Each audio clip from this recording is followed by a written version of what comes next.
This week I'm joined by Editor-in-Chief Hugo Gurdon to discuss our coverage of the Russia-Ukraine diplomacy. Welcome, Hugo. Thanks for having me. So, Hugo, you wrote in your letter from the editor this week about how difficult this Russia-Ukraine peace process is and how, in fact, elusive peace may actually be.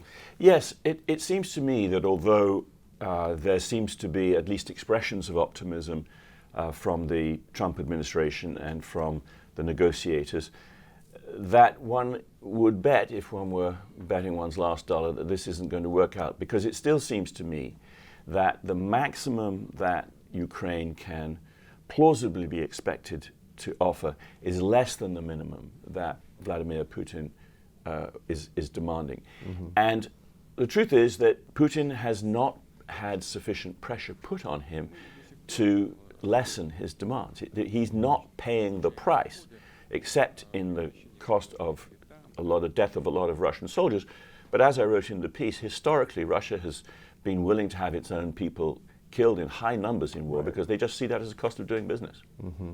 So in addition to your letter, the cover story in this week's issue of the magazine is by Tim Carney. Tim was over in Ukraine, and one of the points he makes in his on-the-ground reporting over there is that Ukraine is sort of in the unenviable position of being a buffer between Russia and the West, which maybe it doesn't really want to be, but geographically that's just the reality. Yeah, exactly. He makes the good point, and it may seem obvious, but it's worth restating.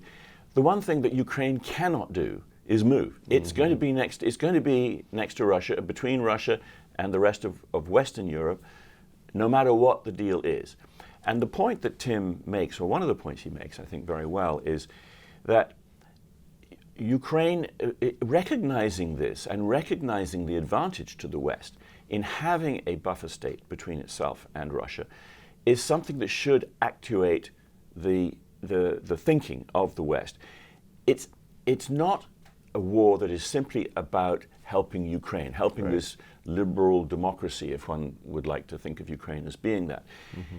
It's about strengthening the West's resistance to Russian aggression. Russia, no matter what the terms of any peace deal come to, Russia continues to have, and will, I think, for the foreseeable future, continue to have dreams of a sort of the re-establishment of the Russian Empire. At the moment, that's very much what Putin wants. Mm-hmm. But there's no reason to suppose that in the post-Putin era, that the next person who comes along will suddenly abandon all that and say, it'll be a peace in our time. It's much more likely that the dreams of the re-establishment of the Russian Empire, which preceded Putin, preceded the Soviet Union, and goes all the way back into Imperial Russian days, it'll crumble at some point. But until that point, it's going to have designs on Ukraine. And if the point that we make in the magazine is that it's in American and Western interests to strengthen Ukraine, to provide it with the aid that will allow it to resist Russian expansion. And of course, we can learn a lot from Ukraine as well, because they have become preeminent in the fighting of modern land war. They've developed drone technology and drone fighting strategies and techniques from which we could very much learn. So President Trump obviously comes from a real estate background, and Steve Witkoff, who's one of his main negotiators, comes from a similar background. Right. But when President Trump has been successful diplomatically, it's usually been because he's had some kind of leverage over the parties involved. And the Gaza peace agreement, however temporary that may or may not prove to be, he had a certain amount of leverage over both parties involved, and arguably all parties involved. In this fight, he really hasn't seemed to have found an effective leverage point against Russia yet, or been willing to at least. No. Well, that's the thing. He hasn't had leverage because he's chosen, for whatever reasons, not to exercise the leverage that he could apply. Mm-hmm. He keeps talking, or up until these new peace talks and the 28-point proposal, which has become a 19-point proposal. Up until that point, for several months, he was talking about slapping heavy sanctions on Russia, undermining its oil industry by sanctioning nations like India, China, and others that bought Russian oil. He could also cut Russia out from the sort of international financing system. Although he has kept on talking about those things, he's never actually done it. So he's not applied any leverage, not secured for himself any leverage. And it seems to me that the only way that there will be peace, I'm afraid not very hopeful about the current negotiations, is once the price of continuing the war rises for Putin.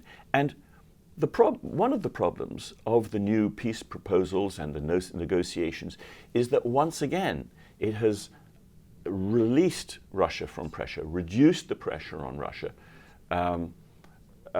All the talk that was of sanctions that were being expressed beforehand, being expressed by the president and others, has now dissipated, because what they're now focused on doing is trying to secure some sort of peace deal. And most of the pressure seems to be on Ukraine rather than on Russia. The negotiations are now moving to Moscow. We've had a couple of rounds perhaps it is, in Geneva. There were further talks this last weekend in Miami. At these, there's a new Ukrainian negotiating team. It looks like it's more willing than the previous one to enter compromises.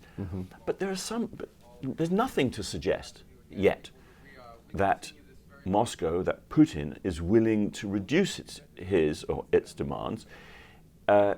It still wants to take more Ukrainian territory than it has managed to conquer with its armed forces. It still wants the Ukrainian armed forces to be cut very substantially.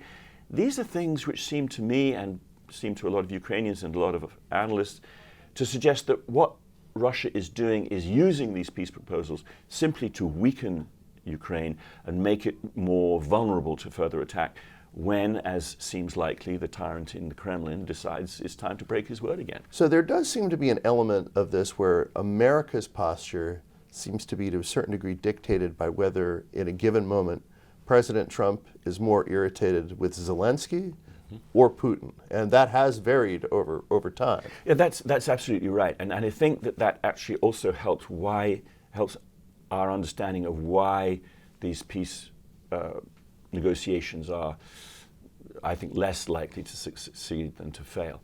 I think that Zelensky's posture in these talks is just to stay on the right side of Trump. I think both sides probably think these talks are not going to work, but neither one wants to get the blame. Zelensky, as everybody will remember, had a dreadful encounter with President Trump and Vice President J.D. Vance in the Oval Office earlier this year, where it was just an absolute ruction and a breakdown. Yes. And it was very quickly thereafter that Zelensky realized that he had to come back, cap in hand, and praising the United States. There's one thing that this president really will not abide, and that is to be treated with disrespect or sort of aggressive pushback. I think that what Zelensky is doing now is looking as though he's absolutely on board, trying to be the reasonable person, hoping that the deal can be massaged in his direction and Ukraine's direction, sufficient that it is Putin who walks away from the deal and says this is absolutely unacceptable. He gets the blame. What Putin wants is, he doesn't want Trump's wrath, and he doesn't want Putin to run the table. So if you massage the deal and the proposals in Ukraine's favor or towards Ukraine, Putin doesn't get to run the table, doesn't get everything he wants, and you avoid Trump being furious with you. Thank you, Hugo. Thank you. You can read Hugo's full letter and Tim Carney's cover story by clicking here in our digital magazine.